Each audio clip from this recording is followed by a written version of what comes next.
Hi అండి, అందరు ఎలా ఉన్నారు? ఈరోజు నేను బత్తాయి జ్యూస్ చేస్తానండి. దీనికోసం ముందుగా బత్తాయిలు తీసుకొని రౌండ్గా చిన్న ముక్క కట్ చేసి ఇలా సైడ్న చాకుతో గీతలు పెట్టి ఇలా నీట్గా తొక్కలు తీసేయాలండి.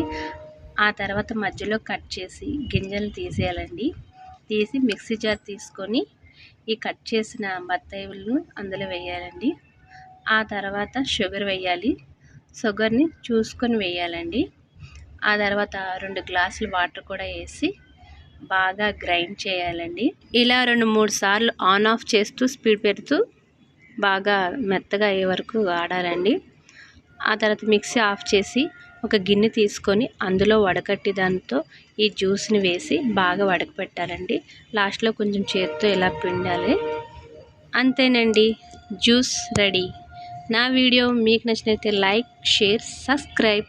Thank you.